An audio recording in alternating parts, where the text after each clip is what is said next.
Hi, everyone. I'm Brittany Lucky, and I appreciate you joining me for today's professional development. Assessments drive how students experience learning, but too often our systems reward compliance and privilege instead of curiosity and equity. Today, I want to explore how Alfie Kahn's philosophy challenges us to rethink assessment practices in light of history, philosophy, and equity. The accountability movement didn't appear overnight. A Nation at Risk in 1983 warned of a national crisis and tied rigor to test scores. Nearly 20 years later, No Child Left Behind expanded annual testing and tied school funding to performance.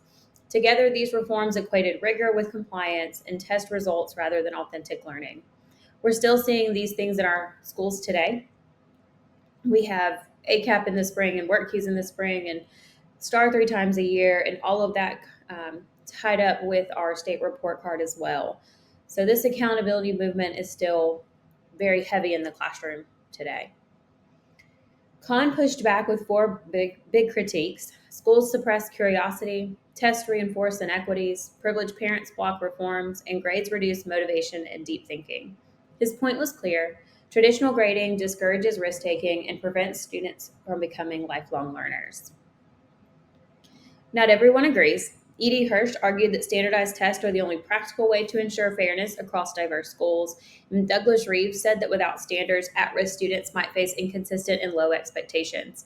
These voices remind us that accountability does matter, but the form that it takes is what's in question. Kahn's big concern is equity. Standardized tests often reflect home resources more than student abilities.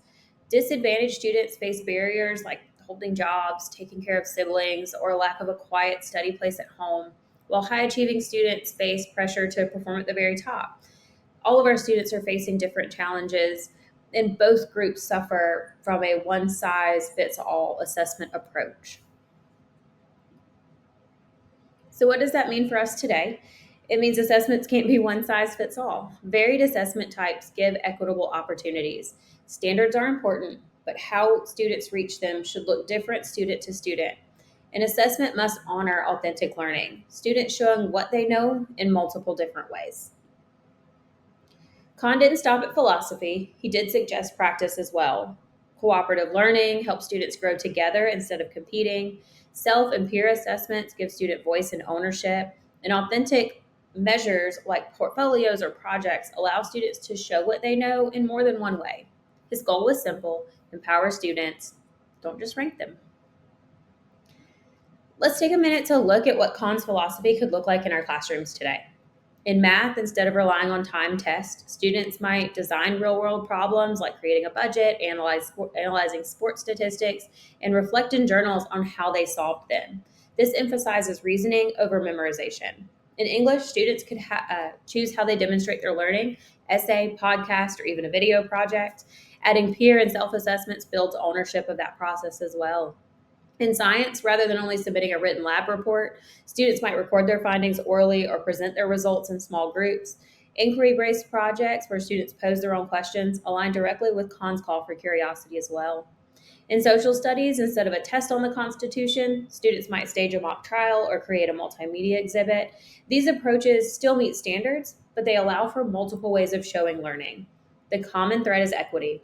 Each student has opportunities to demonstrate understanding in ways that highlight their strength rather than being limited by a one size fits all assessment. Kahn challenges us to ask, how equitable are our assessments today?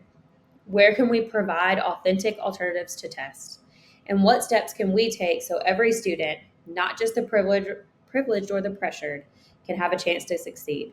The challenge isn't whether accountability exists, it's how we design it so that it serves all learners. Thank you.